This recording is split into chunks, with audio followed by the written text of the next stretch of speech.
a orar esta mañana por la palabra. Padre, gracias por tu amor y tu misericordia. Gracias por todos y cada uno de mis hermanos acá presentes, y también mandamos una bendición especial a los que no están con nosotros, Señor, y te pedimos también que tú te glorifiques en sus vidas. Padre, al acercarnos al consejo de tu palabra, te pedimos que nos hagas comprender esa faceta de tu personalidad que vamos a hablar hoy, y especialmente que aprendamos, Señor, a que nos instruyes, nos corriges, nos disciplinas, porque tú nos amas. Gracias, Padre, porque cada día estamos descubriendo nuevas cosas acerca de tu amor y de tu gracia, y esta es una de aquellas facetas que a veces nos cuesta entender. Gracias, te pedimos que esta palabra dé fruto en nuestro corazón, y te bendecimos en el nombre de Jesús, Señor. Amén. Gloria a Dios. Cuando usted conoce a alguien y usted empieza a tener una relación con esa persona, usted cada día va descubriendo cosas nuevas. ¿Es cierto o no? Mire, hace 8 días cumplimos 33 años de casados. Que aguante, ¿verdad? Ha sido como 5 minutos, pero bajo el agua. Y le digo, todavía hasta el día de hoy nos seguimos descubriendo con mi esposa. A esa no te la conocía, dice uno así, mero jocoso. Pues déjeme decirle que en el grado que usted va conociendo más y más a la persona, usted va teniendo una mayor confianza, va teniendo una mayor cercanía, etcétera, y Dios no es la excepción. Recuérdese que Dios es una persona y es un Dios personal, totalmente. Un Dios que tiene una relación, establece una relación con nosotros, y que igualmente en el grado que nosotros le vamos conociendo, nosotros vamos confiando, vamos creyendo, vamos esperando acerca de Él.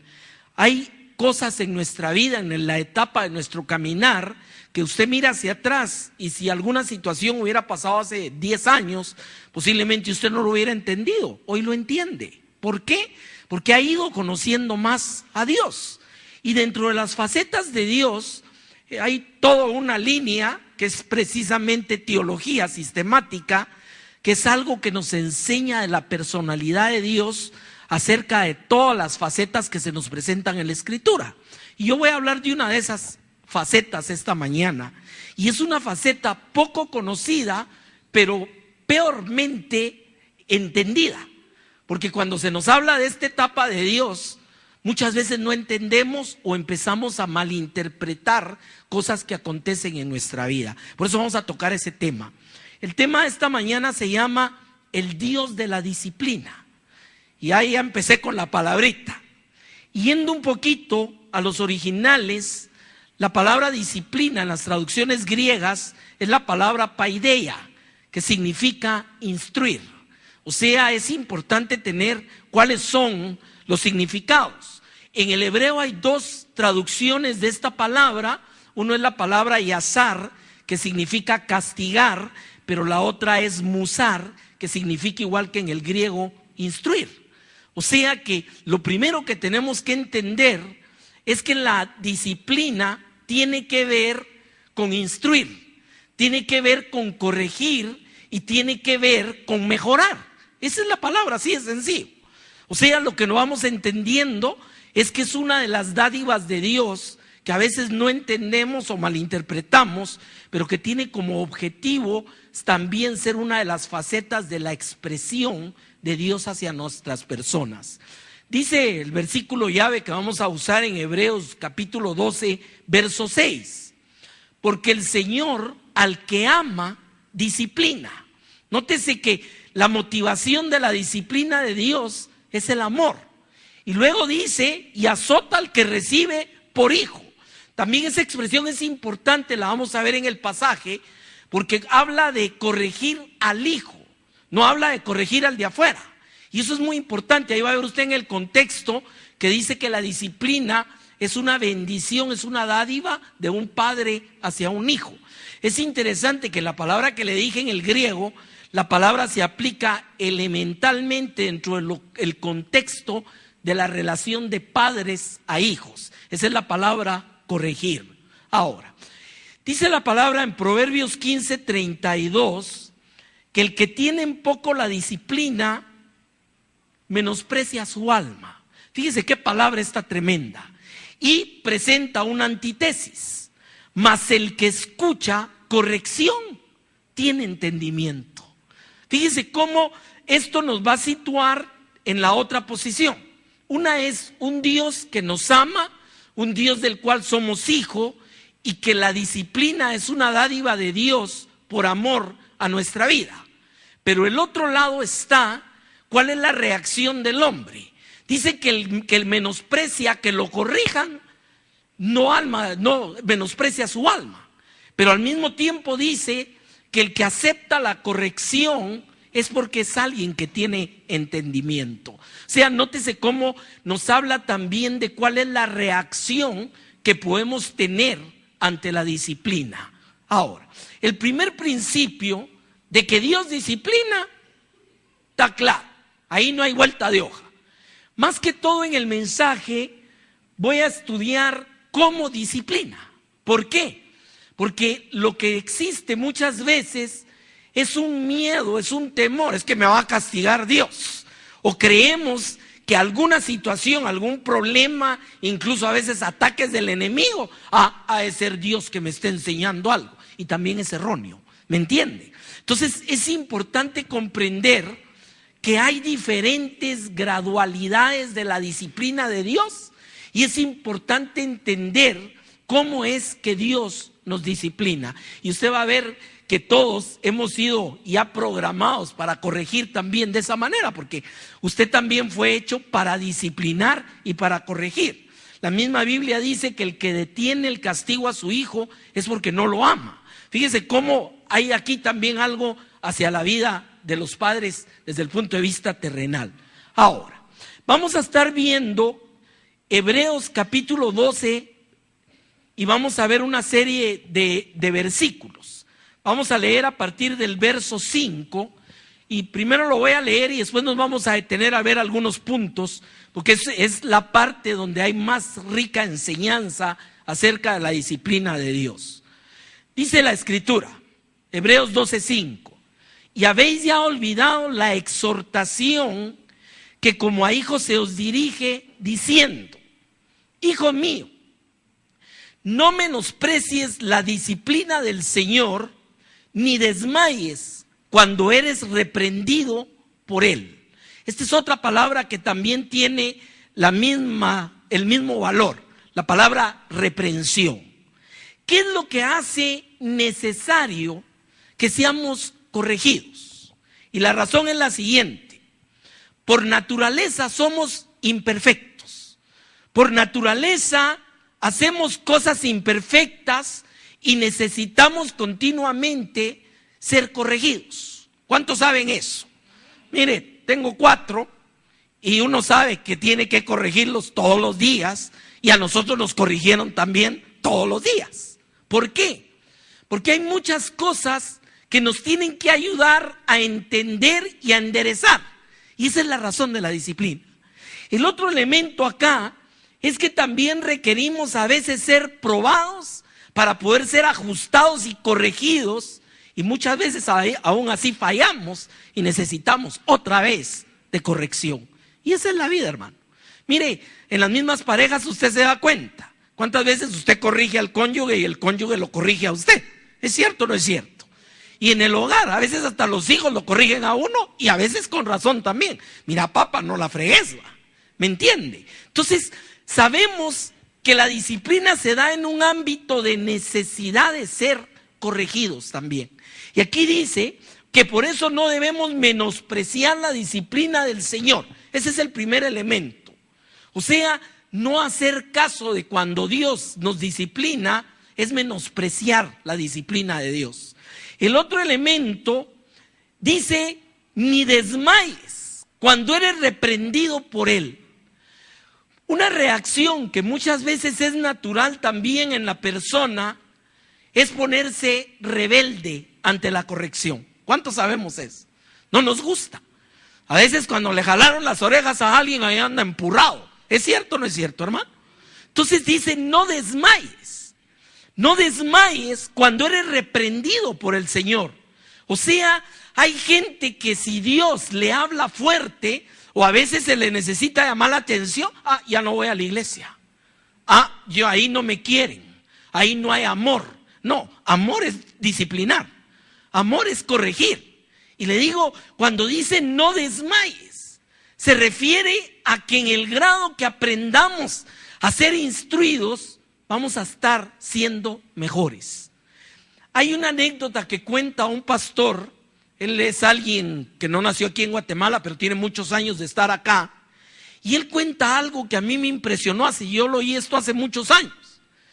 Cuenta que en su hogar, ellos eran del otro lado del mundo, la disciplina es muy fuerte en los hogares. Y dice que el papá les daba bien duro cuando los corregía, pero los obligaba a besarle la mano después.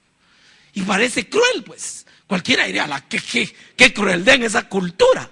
Pero dice que él con los años fue entendiendo, primero, que ellos llegaban a comprender que la mano que los corregía no era que los estuviera lastimando, golpeando, era que los amaba. Y segundo, besar esa mano era aprender a agradecer que me están corrigiendo. Fíjese una cosa bien interesante, por favor no lo va a ir a hacer cuando salga de aquí, ¿verdad? Pero una cosa interesante, dice también la palabra en el verso 6, porque el Señor al que ama, disciplina, que es el versículo llave, y azota al que recibe por hijo.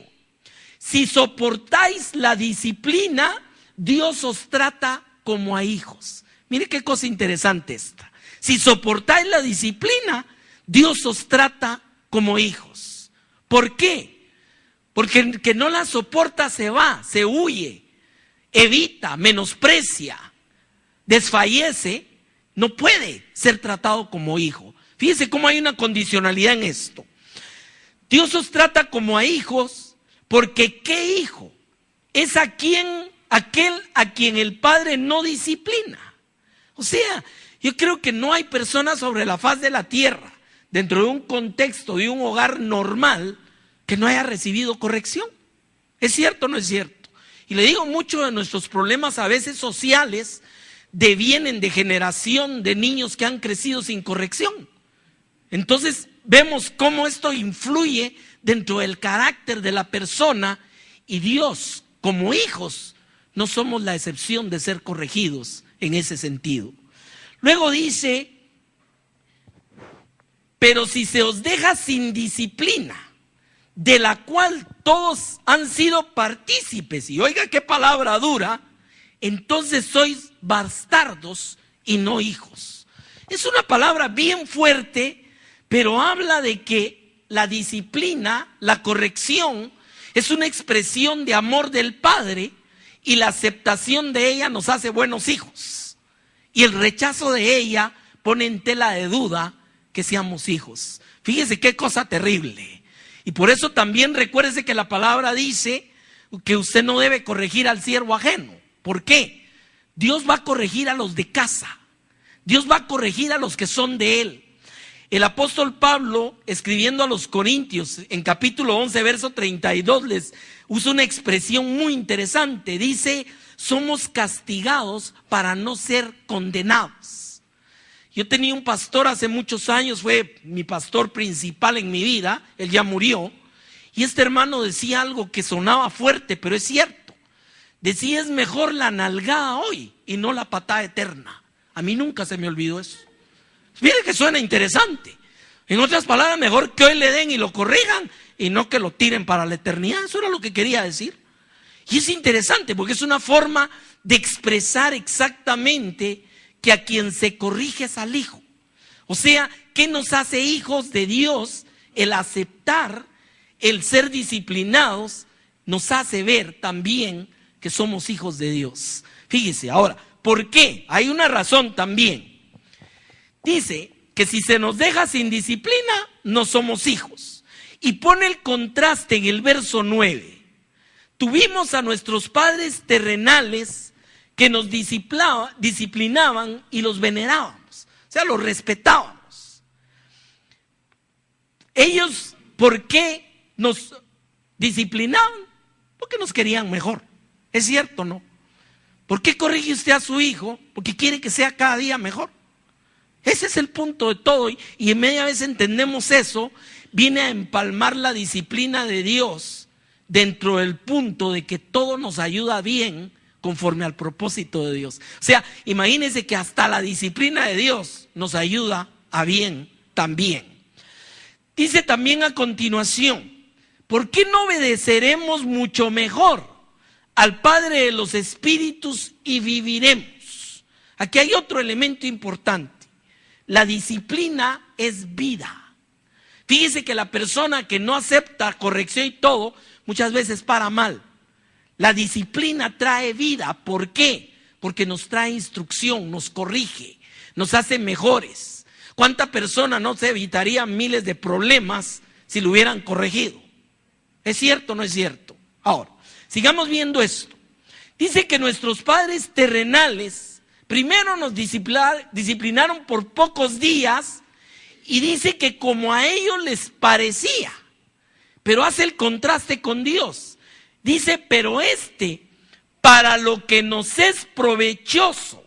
O sea que aquí tenemos otro elemento de la disciplina. Y es que la disciplina nos es provechosa. Amén. Y oiga, esto es tal vez el punto central de la disciplina. Nos es provechoso para que participemos de su santidad.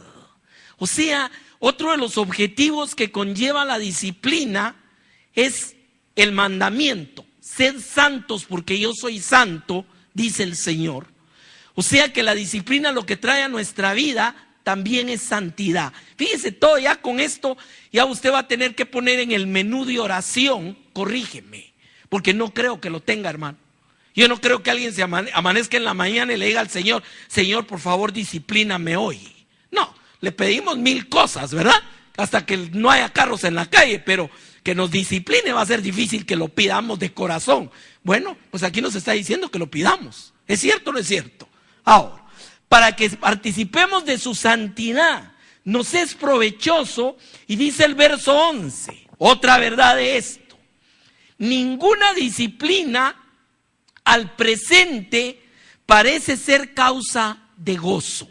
O sea que tampoco le voy a venir inhumanamente a decirle, gócese la disciplina, hermano. No, eso ya suena espiritualoide, ¿me entiende?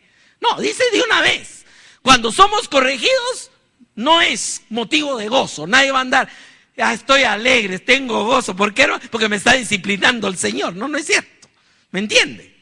Pero mire lo que sigue a continuación. Dice que no es causa de gozo, sino de tristeza en el momento, pero después da fruto apacible de justicia a los que en ella han sido ejercitados. Ese es el último elemento del pasaje que le quería mostrar. O sea, que la disciplina trae a nuestra vida fruto apacible de justicia. Mire qué maravilloso. Y ahí es donde empezamos a entender que muchas veces hay personas que tienen una facilidad de irradiar bendición. ¿Es cierto o no es cierto? Y otros son más difíciles. Y muchas veces tiene que ver con cómo hemos aceptado la corrección de Dios en nuestra vida. Otra cosa que es triste decirlo, pues la verdad, es que esa disciplina puede ser durante 20 años o puede ser en 2 años. Es uno el que pone la medida de cuánto quiero que Dios me corrija. ¿Por qué? Porque si yo no la acepto y le ando huyendo, va a buscar otra forma de venir y corregirme de todos modos. Y es parte de lo que vamos a platicar dentro de la gradualidad de la disciplina. Bueno, vamos a dejar aquí este pasaje. Solo termino con la conclusión. No debemos menospreciarla, no debemos desmayar ante ella. La necesitamos como hijo. Es indispensable para participar de su santidad. Cuando nos es aplicada no es agradable, pero después produce fruto. Y la disciplina es dada a los hijos, y aún nuestros padres terrenales nos disciplinaron. Mire cómo en unos cuantos versículos, cuando ya hacemos una breve exégesis como esta, vemos la riqueza que hay en esa verdad de que al que toma Dios por hijo, lo disciplina. Ahora, vamos a la segunda parte de esto, el cómo. Porque como le dije, el problema no es solo entender que Dios disciplina. aquí viene el cómo. La vida está llena de muchas situaciones y muchas circunstancias que no son agradables.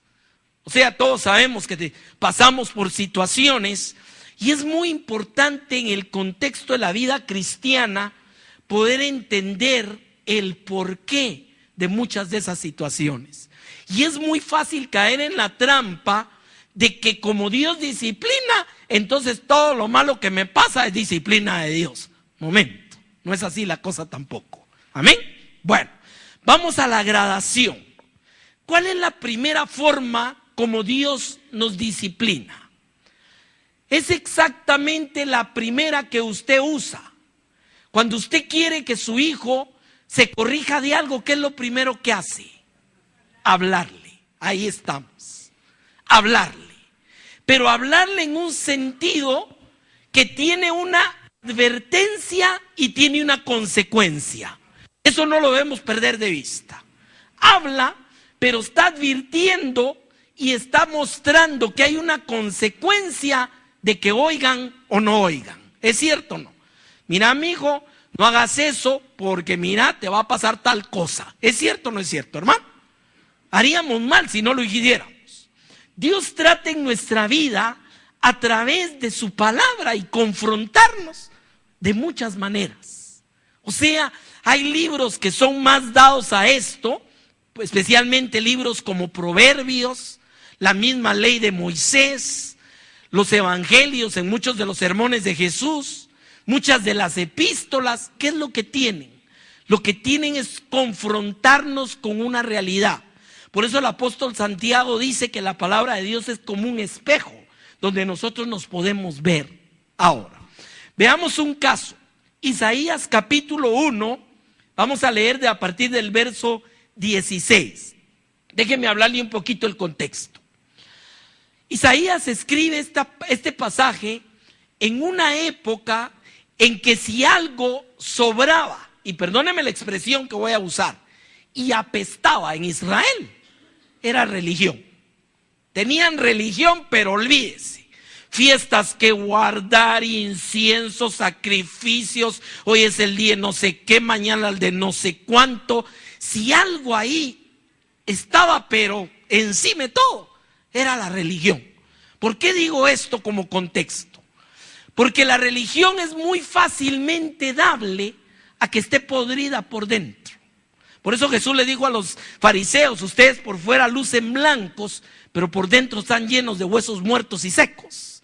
O sea, viene Dios y en este pasaje devela la hipocresía y confronta al pueblo con la verdadera situación de lo que tenían. Y esto lo voy a aprovechar para explicarle algo. ¿Cuál es el ministerio profético importante, el más esencial que encontramos en la Escritura? Que el profeta dice que en el año no sé cuánto va a pasar tal cosa. No, momento. Esa es parte de la profecía hacia el futuro. Pero el centro, el elemento del ministerio profético es develar la verdadera condición de algo. Cuando usted ve los profetas en el Antiguo Testamento, no los encuentra hablando solo de lo que sería, los encuentra develando la realidad, la podredumbre del pueblo al que le hablaron. Y este es un caso típico de lo que es el ministerio profético. Viene y dice capítulo 1, Isaías, verso 16. Lavaos y limpiaos. Quitad la iniquidad de vuestras obras de delante de mis ojos. Dejad de hacer lo malo, aprended a hacer el bien. Buscad el juicio, restituid al agraviado. Haced justicia al huérfano, amparad a la viuda. Y aquí me voy a detener y quiero hacerle una pregunta. ¿Oren para que yo haga esto o ustedes hagan? ¿Cuál es el sentido del llamado de atención de Dios? Hacerlo. Eso es otra cosa que a veces no entendemos, incluso en la vida de oración. Señora, quítame tal cosa, Señor, ayúdame. No, hágalo. ¿Me entiende el punto? Aquí hay una confrontación. Limpiaos. Quitad, dejad de hacer. O sea, si se da cuenta, lo que Dios está apelando es a la voluntad y el pueblo al que le está hablando. Deja eso, apártate, haz tal cosa. O sea, la primera forma de corrección de Dios es confrontarnos con la realidad de que necesitamos un cambio. ¿Me entiende el punto de esto? Lo mismo que usted hace con su hijo. Mira, no hagas eso está mal, eso no estuvo bueno. La misma forma. Luego dice en el verso 18, venid luego, dice Jehová, y estemos a cuenta. Aquí entra la parte de Dios. Si vuestros pecados fueren como la grana, como nieve serán emblanquecidos, y si fueren rojos como el carmesí, vendrán a ser como blanca lana. ¿Por qué? Porque yo no puedo limpiarme a mí mismo. Y eso es claramente el contexto del Evangelio. Yo soy limpiado, fui comprado por la sangre de Cristo, pero eso no significa que no sea confrontado a tener toda mi voluntad y mi obediencia hacia un cambio de vida. Vemos cómo está el balance de esto. Ese es un balance. Ok, quiero ver la actitud de que quites, limpies, dejes de hacer y entonces vengas para que yo haga lo que tú no puedes hacer. Cualquiera pensaría que nos está hablando de una religión por obras, pero tampoco es cierto. El pródigo tuvo que venir él, tuvo que confesar él y reconocer él, y entonces vino el proceso de restauración. ¿Por qué? Porque si la persona se acerca a Dios solo porque está emproblemada, solo porque ya llegó al límite, que ya no aguanta, pero no tiene la menor intención de cambio en su vida, hermano, de nada sirve que toda la congregación oremos. En cuanto salga a la calle va a seguir en la misma vida vieja. ¿Me entiende lo que quiero decir con esto? Por eso es que el llamado es un llamado a entender. Hay una expresión que la Biblia usa en varios pasajes. En el pródigo es el centro de la enseñanza, cuando dice y volviendo en sí. ¿Qué significa eso? Significa darse cuenta, significa comprender. ¿Qué hizo usted antes de venir a Jesús? Entender que necesitaba a Jesús. Si no, no hubiera venido, hermano.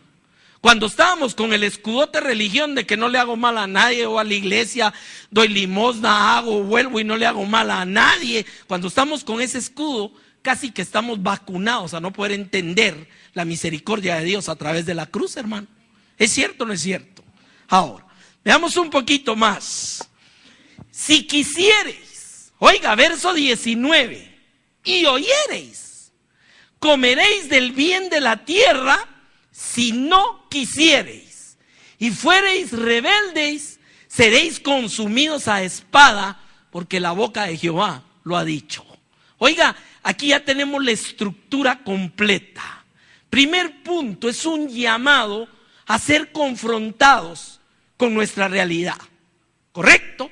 Segundo, viene el ofrecimiento de la limpieza, de la restauración. Y tercero, viene la consecuencia.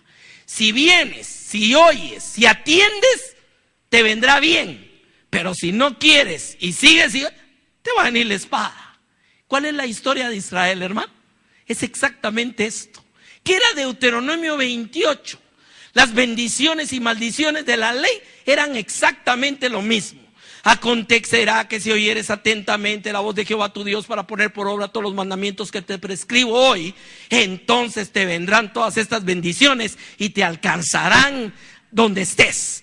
Y viene la antítesis. Pero si echas atrás de ti mis palabras y no obedeces, te alcanzarán las maldiciones. Fíjense que en el Pentateuco hay varias invitaciones a tomar una decisión.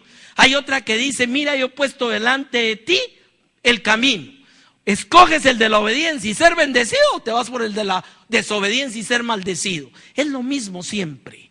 O sea, la disciplina de Dios tiene que ver con confrontarnos con una realidad, tiene que ver con un llamado a que pongamos nuestra voluntad de cambio y nos acojamos a que Él es el que puede hacer la obra. Si lo oímos y lo hacemos, va a venir bendición. Y si no, está advirtiendo de una vez.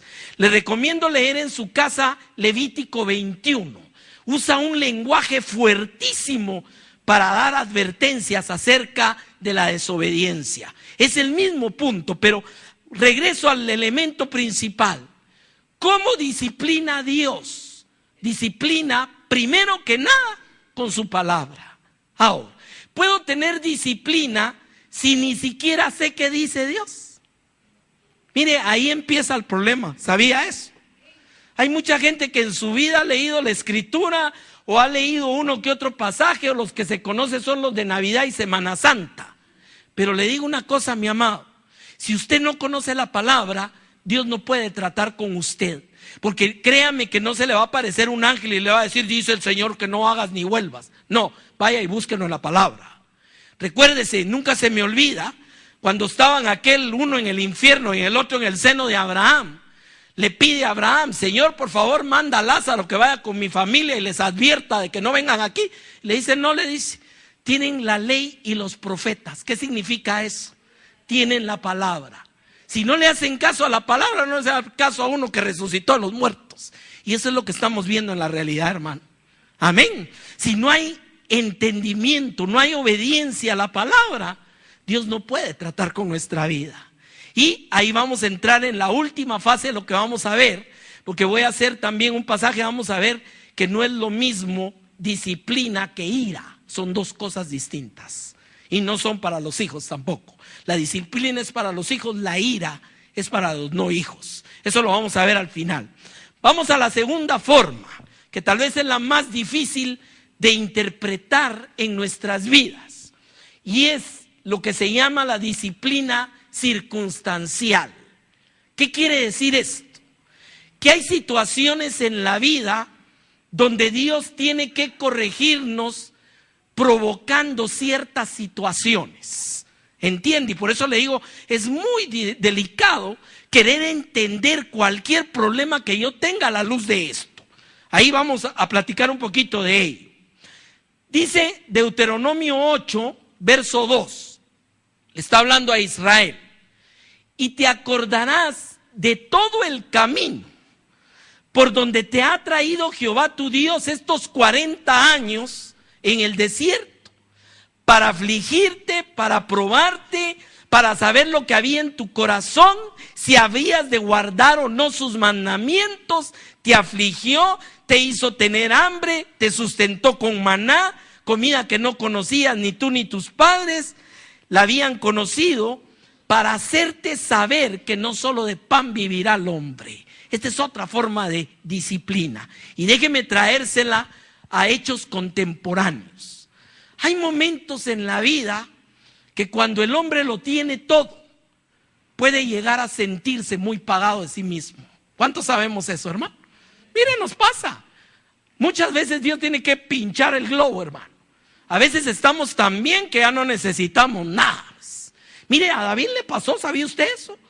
David estaba sentado en el trono y dijo, a ver, vayan a averiguarme cuántos soldados tengo, porque no hay otro rey así. Y sabía que mandó a hacer un censo y trajo juicio sobre Israel por ese censo también. Ahora, hay momentos en la vida que Dios tiene que poner circunstancias que te recuerden que lo principal es que no solo de pan vivirá el hombre. ¿Entiende cuál es el principio de esto? Aquí fue literal con el maná. Imagínense en un desierto, más de 600,000 hombres, sin contar mujeres y niños. Se estima que eran más de 2 millones de personas. En medio del desierto, sin agua, sin comida. Pero aprendieron que Dios les daba agua de la roca y Dios les daba pan que llovía del cielo. Esa era la enseñanza. Y dice, te trajo aquí para probarte. Incluso habla hasta de angustiarte. O sea, es una forma. ¿Qué hace usted con su hijo si no le habla? Si usted le habla y no entiende cuál es la segunda fase, hermano. Mira, te voy a quitar tal cosa. ¿Es cierto o no es cierto, hermano? Todavía no hemos llegado a darle la nalgada. Imagínense, todavía vamos a la fase 2. Son 4. La segunda es que usted empieza a apretar tornillos. ¿Ya me entiende lo que quiero decir? Y mire, tráigalo a la aplicación de los sistemas sancionatorios de cualquier empresa. Ahorita estoy trabajando una consultoría con eso. ¿Cómo hacen en el proceso de llamadas de atención? Primero está la verbal, después la escrita, y así va hasta la suspensión sin goce de sueldo. Hasta el final lo echan. ¿Es cierto o no? pero hay procesos. Incluso los hermanos abogados no me dejarán mentir. La ley es tutelar del empleado y exige que haya ese debido proceso. ¿Es cierto o no es cierto? Entonces, vemos cómo en todas las cosas hay gradualidades. Y Dios tiene sus gradualidades. Ya habló, ya les dijo, ya les advirtió y no quieren. Entonces van a haber otras situaciones en que va a empezar a apretar, va a empezar a probar, va a empezar a quitar, va a empezar a jalar para que la persona reaccione. Pero ¿cuál es el objetivo final en esta segunda etapa? Al final es corregir otra vez. Amén. ¿Qué quería Dios de Israel? ¿Matarlos en el desierto y que se quedaran ahí tirados? ¿O lo que quería era formar un pueblo que le obedeciera? Por eso dice, para saber en tu corazón qué había, si habrías de obedecer o no. Hermano, ¿cuándo es cuando nosotros le demostramos a Dios que sí somos íntegros y que sí somos obedientes? Cuando todo está bien. ¿Me entiende el punto de ello? Cuando hay situaciones que te presionan, cuando hay circunstancias que te aprietan, es ahí donde se va a ver tu cristianismo. ¿Cuántos sabemos eso, hermano? Cuando todo está bien, todos somos buenos cristianos, hermano. Es que es la verdad, pues. Cuando todo está bien, usted canta con alegría y gozo y hasta danza. Pero a veces viene un problemita y ya ni a la iglesia venimos. No lo digo por los que están enfermos, una vez lo digo, correcto. Pero hay veces que ya no venimos, pues. No, mejor que no vengan porque así no contagian a los que todavía no. Le digo, hay situaciones y eso es lo que Dios nos está enseñando aquí. Hay momentos que tiene que apretar. Si la cosa no funcionó con que le hablara, con que le dijera, va a tener que empezar a apretar tuerquitas. Ahí lo importante, les recuerdo un mensaje que tuvimos hace algunos meses, el de las tormentas. ¿Cuántos se recuerdan de eso? Hay tormentas donde yo me meto por imprudente, como la de Pablo en el final del libro de los Hechos. Hay tormentas que el enemigo manda para destruir, como la del lago de Nazaret, que Jesús se paró y reprendió. Pero hay tormentas que Dios las manda para hacernos reaccionar, como la de Jonás. Entonces, lo primero que tengo que discernir es cuál es el origen de la situación. ¿Por qué me está pasando esto? ¿Por qué la situación se puso así? ¿Será cosa mía? ¿Seré yo el que no obedece? ¿Es simplemente circunstancial? Porque a veces es circunstancial, hermano. Mire, ¿qué me va a decir usted? Fíjese, hermano, que cada vez que salgo y veo la rayería, ese es Dios que está tratando con mi vida. Entonces está fregado, trata todos los días porque estamos en época de invierno, pues. ¿Me entiende? O sea, entender y discernir cuál es el origen de la situación. Podía Israel entender. Fíjense, por eso le dice, te acordarás de cuando Jehová te trajo por el desierto y te probó. ¿Por qué?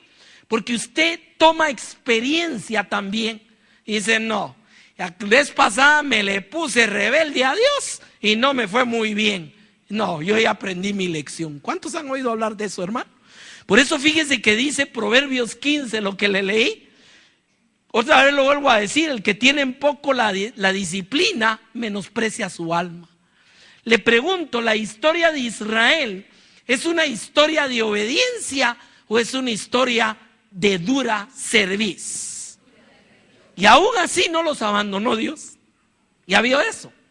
Porque le digo, si usted tiene un hijo que es rebelde y duro, no por eso lo va a tirar tampoco y lo va a dejar de ser su hijo. ¿Es cierto o no? Y ese es el amor de Dios para nosotros.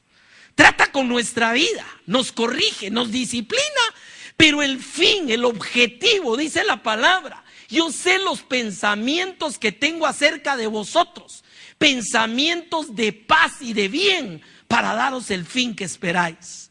Qué maravilloso saber y entender, y esta es madurez cristiana, entender que cuando Dios me está diciendo no, no, no, yo debo obedecer.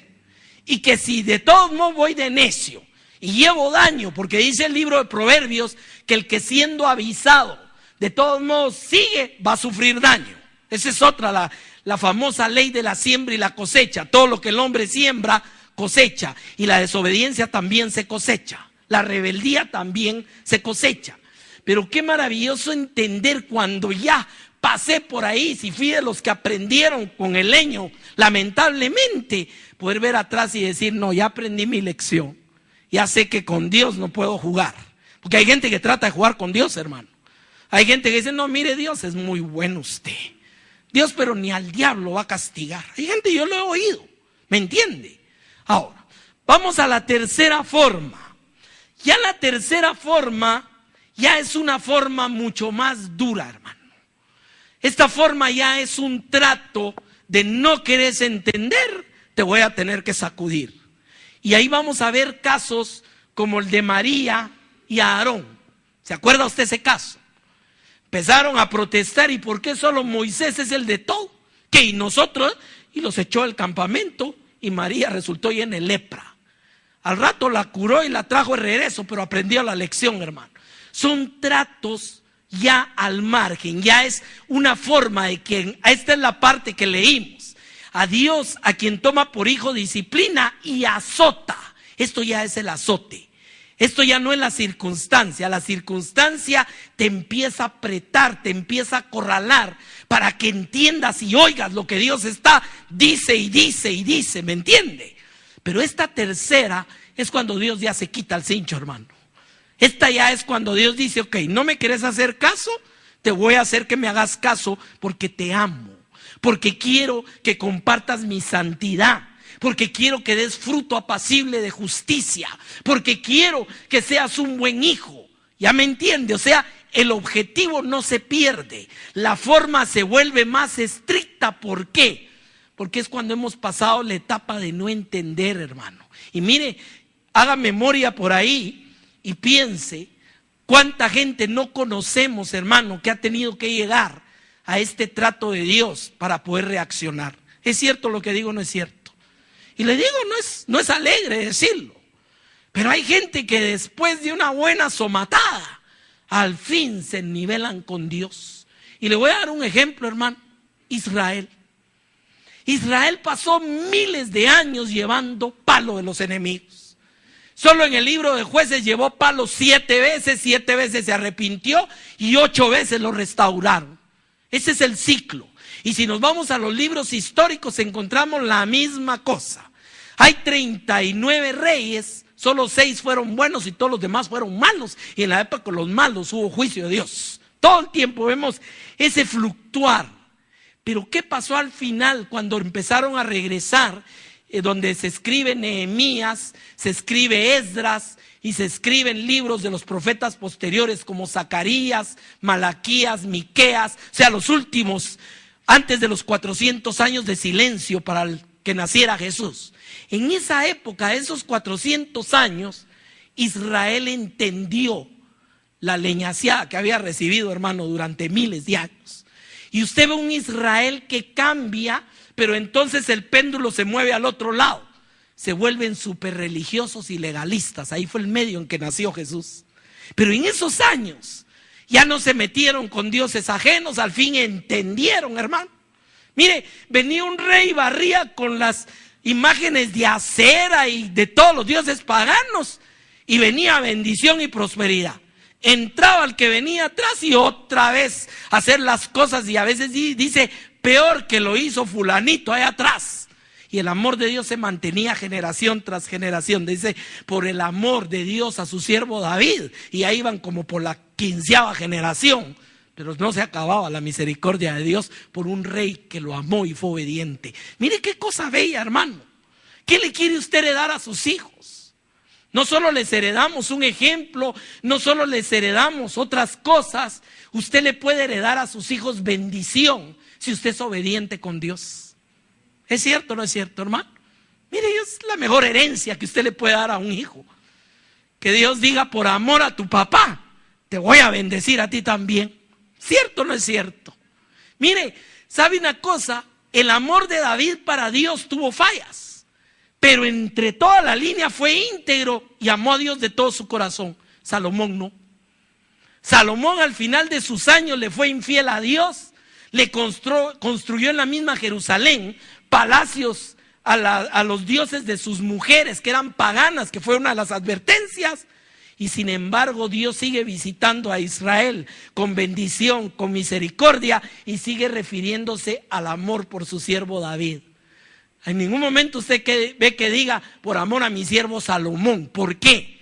Porque tampoco es solo cosa de sabiduría, es cosa de corazón y obediencia. Por eso la palabra dice que David era un siervo conforme al corazón de Dios. ¿Entiende el punto de esto, hermano? Y aquí viene otro ejemplo. ¿Y sufrió a veces latigazo? Sí. Cuando se metió con Betsabé y mandó a matar a Urías, se le murió el hijo. ¿Se recuerda eso? Y le lloró y le pataleó al Señor y ayunó y de todos modos se murió el hijo. ¿Por qué? Porque era lo que había sembrado. Y de todos modos, más adelante se le levantó uno, que lo que él había hecho en lo oculto, lo fue a hacer en la azotea del palacio, que fue Absalón. ¿Se acuerda de eso? Eran consecuencias de la misma siembra que había tenido. O sea, es bien importante entender también la diferencia entre las disciplinas y las cosechas. Es otro factor, por eso no me voy a meter ahorita.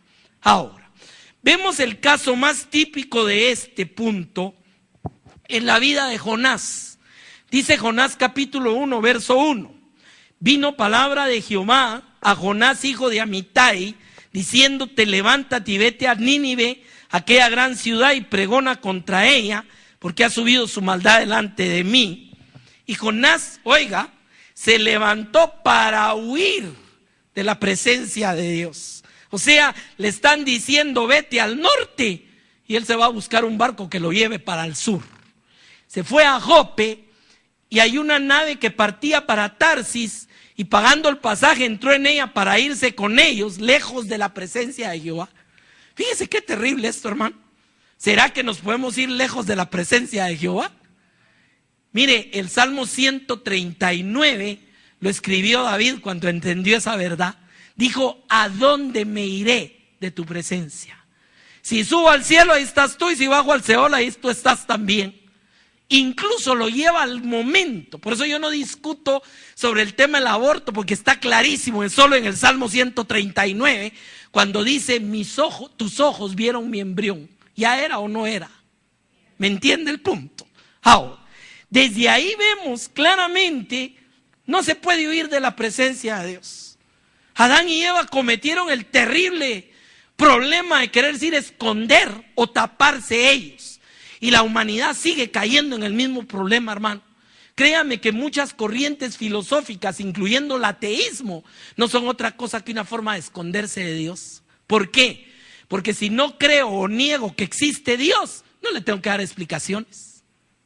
¿Se da cuenta del punto?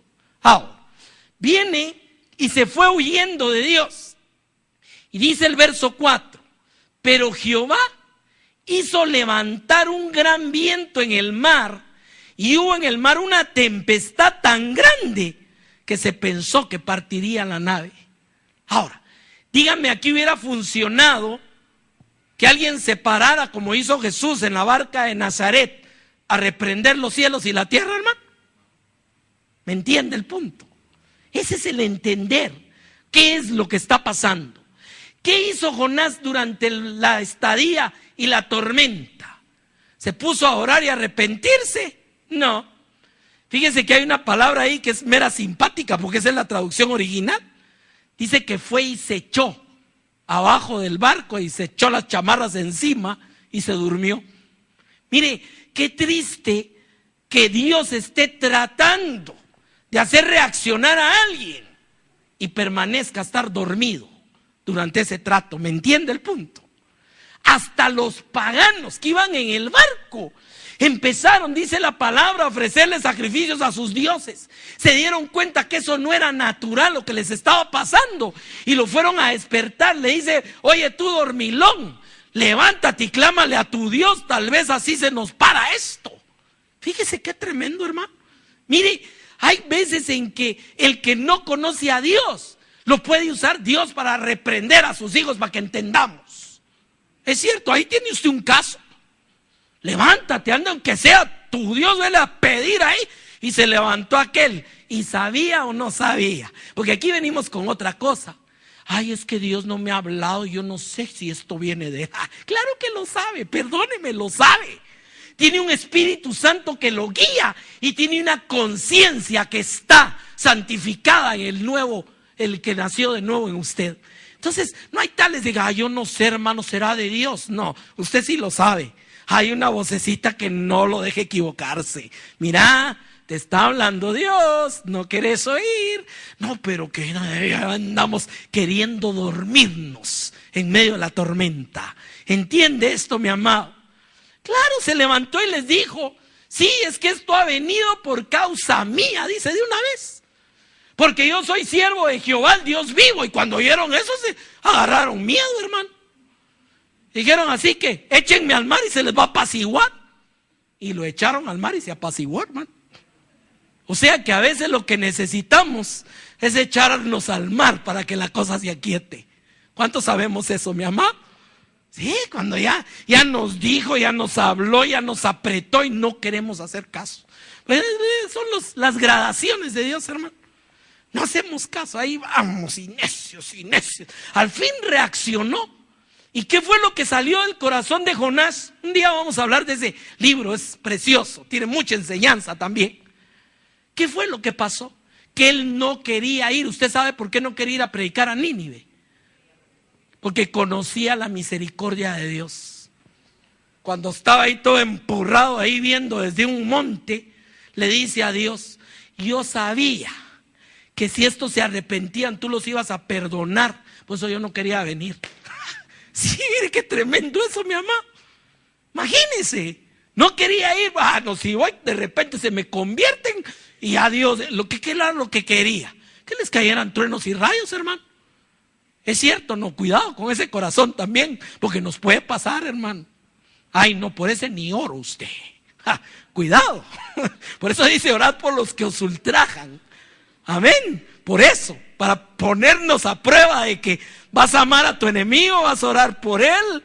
Es la mejor forma. Además, yo aprendí hace muchos años que cuando usted ora por los que los fastidian a usted, lo que hace es quitárselos de las manos al diablo. ¿Sabía eso? Porque el diablo los quiere usar contra usted, pero usted empieza a orar por ellos. Ahí el diablo dice, pues mejor, porque si no me lo vas a quitar. Así es la cosa. Vamos a la cuarta gradación. Esta ya es como quien dice, bueno, no entendés. Al final ya te hablé, ya te apreté, hasta te mandé tu tormenta con rayos y truenos, pero no querés. Ahora, aquí hay un elemento. Dios no se va a dar por vencido con tu vida. De los que me diste, ni uno solo se me perdió. Así que usted es el que la va a hacer buena o la va a hacer dura en su vida cristiana. ¿Cómo? En el grado que yo oiga, obedezca y entienda. ¿Por qué tienen que venir tormentas? No, ya vio, hermano, Dios manda tormentas, sí. Usted le daría un castigo de aquellos fuertes a un hijo que está bien portado y no le está haciendo nada. No somos locos tampoco, ¿me entiende? O sea, usted no, mira, hoy te voy a dar para corregirte por tu bien. Y el otro pobre, pues si no ha hecho nada. Pero hay cristianos que piensan así, hermano. Hay cristianos que piensan, esto me lo mandó Dios. Y si van a su corazón, su vida está bien. ¿Me entiende? Usted sabe cuando está bien. Y como le digo, no somos perfectos, no lo hemos alcanzado. El mismo Pablo lo decía. Pero usted sabe cuando está haciendo las cosas correctamente. ¿Es cierto o no es cierto, hermano? Como también sabe cuando hace las que no debe. ¿Correcto? Entonces, si sabemos que estamos siendo fieles con Dios, estamos siendo obedientes, ¿por qué usted va a esperar una gran tormenta encima de su cabeza, hermano? Esa sí es de las que se debe parar y reprender en el nombre de Jesús. Ese es el punto de entender esto. Cuarto punto. Es uno de los pasajes más tristes que usted encuentra, pero quiero contarle que transcurrieron más de 1000 años para llegar a este momento que Dios dice esto. Lea conmigo. Segunda de Crónicas, capítulo 36, verso 15. Mire la misericordia de Dios, hermano. Y Jehová, el Dios de sus padres, envió constantemente palabra a ellos por medio de sus mensajeros. ¿Por qué? Porque Él tenía misericordia de su pueblo y de su habitación. Amén. O sea que la misericordia de Dios es la que nos habla y nos habla y nos habla y nos habla y nos habla. Y hermano, Dios es tan maravilloso, tan amoroso, que si es necesario nos va a hablar por una mula. ¿Es cierto lo que digo? ¿No es cierto, hermano? Así es. A Balaam le habló por la mula. Ya que no entiende, tal vez se asusta si esta mula le habla. ¿Y qué? ¿Cómo reaccionó? Lo que quería era matarla. ¿Estás burlando de mí? ¿Ha leído eso, mi mamá? Mire, hace algunos años andaba haciendo un trabajo allá por, ¿cómo se llama este lugar? Ay, se me fue ahorita el nombre, en Chiquimula. Y de repente en una carretera se atravesó una mula. Y todos los carros tenían que dar la vuelta y salirse de la carretera porque la mula no se iba a mover de ahí, hermano. ¿Me entiende? Ipala fue, cerca de Ipala. La mula tomó la carretera y así estaba. Lo peor que una mulona de aquellas de a de veras grande. Todos se tenían, menos mal que había una carreterita a la par. Todo el mundo, hasta los trailers se salían. Porque uno le echó el trailer y hasta le empujó y le tocó la bocina y no se movió el animal, hermano. Mire, a mí fue una lección. Dije, Padre, ¿cuántas veces no nos quedamos cruzados en nuestra necedad? ¿Es cierto lo que digo, no, hermano? ¿Cuántas veces nos está diciendo, movete? No, no, no. ¿Es cierto, no, hermano? No vayas, mira, te vas a dar. Y ahí vamos, otra vez. Ahora, mire lo que pasó aquí. Tenía misericordia. Y la misericordia por miles de años. Esto no fue de 100 años ni de 50. Mandó siervo tras siervo tras siervo que les hablara. Y les hablara. Y les hablara. Y les hablaba. Y venía otro y se levantaba. Y fíjense que a veces dice la palabra que a veces sabían que el mensaje que les estaba dando un siervo ya se los habían dado. Hay partes ahí donde un rey dice, ese es el mismo mensaje que dio no sé quién. Pues nosotros no entendemos. Él mismo lo dice, hermano. Hubo un rey que hasta por escrito se lo mandó Dios. Puso Jeremías a Baruch a escribir el mensaje. Y lo que hizo el rey fue agarrar y echarlo en un caldero de fuego. Que se quemara. Esa es la necedad humana, ¿me entiende, mi amado? Pero mire lo que dice. Verso 16. Mas ellos hacían escarnios de los mensajeros de Dios y menospreciaban sus palabras, burlándose de sus profetas. Mire qué terrible. Hubo un rey que se llamaba Jeroboam, que Dios le mandó a un siervo que le fuera a decir todas las cosas que estaba haciendo. Fue el primer rey de Israel. Y vino, y cuando el siervo se paró y le dijo, dice el Señor que tal y tal cosa, señaló así, agárrenme a aquel ahí, y se le quedó la mano tiesa y seca. Entonces ya lo mandaron a traer, pero que por favor orá a Jehová que me restaure mi mano. Miren, ni así, el hombre siguió. ¿Sabe cómo paró ese Jeroboam? El Señor dijo acerca de él, de tu casa ni uno solo lo van a enterrar, todos van a morir mal, se los van a comer los animales en el monte. Y voy a barrer toda tu descendencia como se barre el estiércol. Así le dijo el Señor. O sea que, hermano, si usted quiere un Dios también que lo sacamos de sus casillas, ahí tiene un Dios bravo también. Amén. Y le digo, esa es su santidad también. Ahora, ¿qué pasó aquí? Se burlaban de los mensajeros, no querían la palabra, la menospreciaban. Y como le vuelvo a insistir, hermano, miles de años. Esto no fue de 2 días. Pero hay un conector gramatical que es tremendo aquí. Y es la palabra hasta. ¿Qué nos enseña la palabra hasta? Que Dios es ilimitadamente para hablarte, o que hay un hasta. Hay un hasta, hermano. Ese es el lujo que usted ni nadie se puede dar. Hay un hasta. Hay un momento que Dios va a decir, bueno, hasta aquí. Y ahí pasó. Mire, hay unas palabras que escribe Pablo a los Corintios bien duras, de alguien que andaba en adulterio y haciendo cualquier tremenda perversión, Y viene Pablo y dice en oración, dice: a este ya lo entregué a Satanás para que destruya su carne, a fin que su espíritu sea salvo en el día del Señor. Porque no tenía pecado de ¿cómo se llama? De que se había vuelto atrás. No había eso. Tenía fe en Dios, pero no entendía su vida. Entonces lo mandó a destruir para que su alma no se perdiera. Esa es misericordia. También es uno de los pasajes más duros que usted encuentra en la Biblia, hermano. Amén. Ahora, hasta que subió la ira de Jehová contra su pueblo y no hubo ya remedio. ¿Qué fue lo que vino aquí? Vino don Nabucodonosor, arrasó a Israel y se los llevó por 70 años cautivos. ¿Me entiende el punto? Y por amor a ese pueblo y a su siervo David, le conservó descendencia. O sea, no los borró del mapa.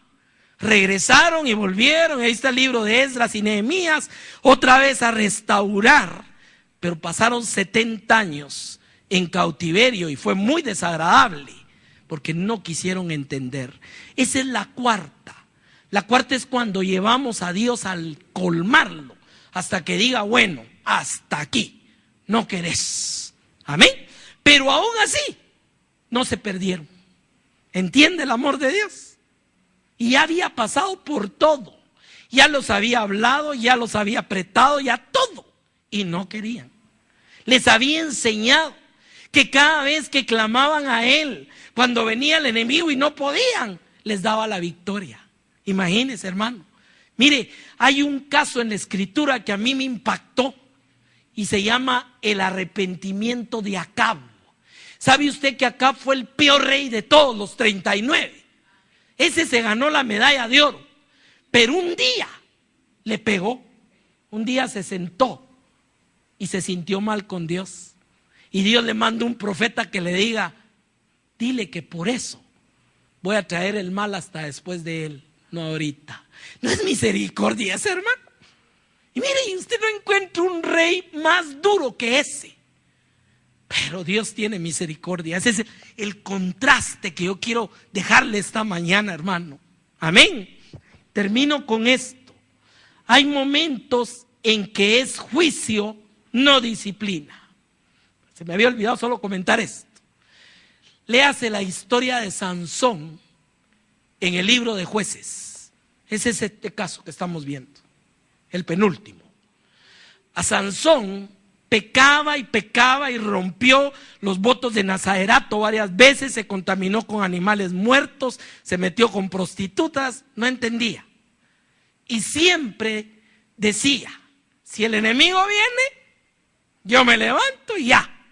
Pero el momento en que llegó la asta de Dios con él, Dios apartó su espíritu, y cuando vinieron los filisteos, dice que él dijo: me levantaré y me libraré igual que las otras veces.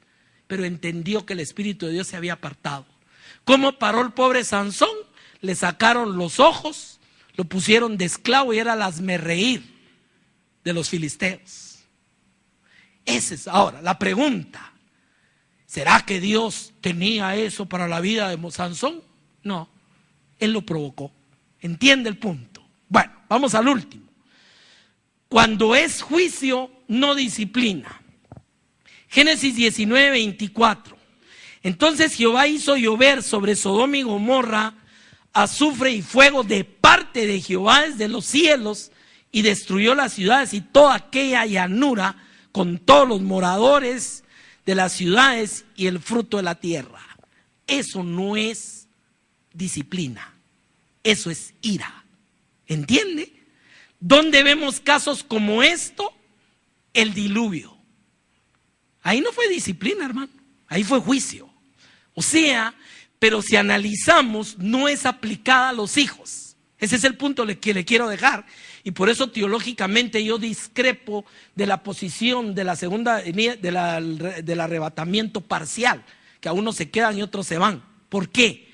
Porque la palabra es clara que somos hijos de Dios, no hijos de ira. Amén. Cuando la ira viene, no hay nada que hacer ya. Ahí hay total destrucción. Ahí no hay remanente, no hay nada, porque ahí ya no es Dios corrigiendo a sus hijos, sino es quitando la maldad y borrando. ¿Qué es lo que esperamos en los acontecimientos futuros en el libro de Apocalipsis? ¿Disciplina o ira? Ira. Amén. Las 7 copas de la ira de Dios, las trompetas de la ira de Dios. Ahí ya no es disciplina.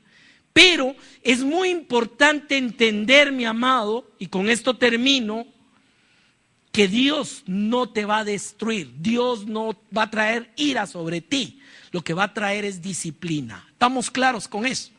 Y que esa disciplina es por amor. Es una disciplina que nos quiere hacer mejores, que nos quiere traer a una mejor santidad y comunión con Él. Y tampoco es un Dios que esté esperando que estornudes mal para tirarte un rayo, sino hay una gradación donde va tratando con tu vida para que nos enderecemos. Amén. Vamos a orar en esta mañana. Vamos a orar y yo no le voy a decir venga al frente, porque no. Ahí donde está sentado, hermano, en lo íntimo. Esto es entre Dios y usted adentro de su corazón. No es para que levante la mano, nada de eso.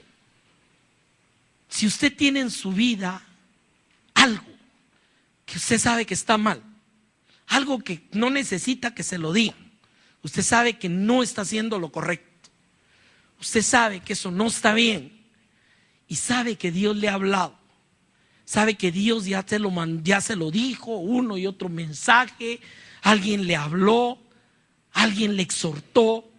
Hermano, no se vaya esta mañana sin ponerse a cuentas con el Señor. No se vaya esta mañana porque puede endurecer su corazón, sino dígale: Señor, perdóname. Perdóname no solo tal vez por lo que no me he querido corregir y arrepentir, sino perdóname por la dureza de mi corazón. Pero esta mañana, Señor, yo he entendido que ese es amor. He entendido que tu disciplina es porque nos amas, es porque somos tus hijos, es porque quieres que compartamos de tu santidad, es porque quiere que demos fruto apacible de justicia. Perdón, Señor, y esta mañana ponemos delante de tu trono nuestro corazón y queremos cada día ser más obedientes, cada día ser más sumisos a tu amor y a tu gracia. Queremos ser hijos que tú puedas decir que tienes complacencia, no hijos que tengas que corregir. Y Señor, también te pedimos que nos dé sabiduría para saber discernir y entender que hay cosas que no vienen de ti. Hay cosas que lo que requieren es que las peleemos. Hay cosas que simplemente son ataques, no son disciplina. Que aprendamos a discernir. Y Padre, tal vez nunca hemos hecho esta oración, pero hoy la hacemos. Y dígaselo de todo su corazón, hermano: Padre, corrígenos, disciplínanos. Queremos ser buenos hijos, queremos ser buen testimonio, queremos ser un pueblo fiel, amante de su Dios. Gracias en el nombre de Jesús, Señor. Amén.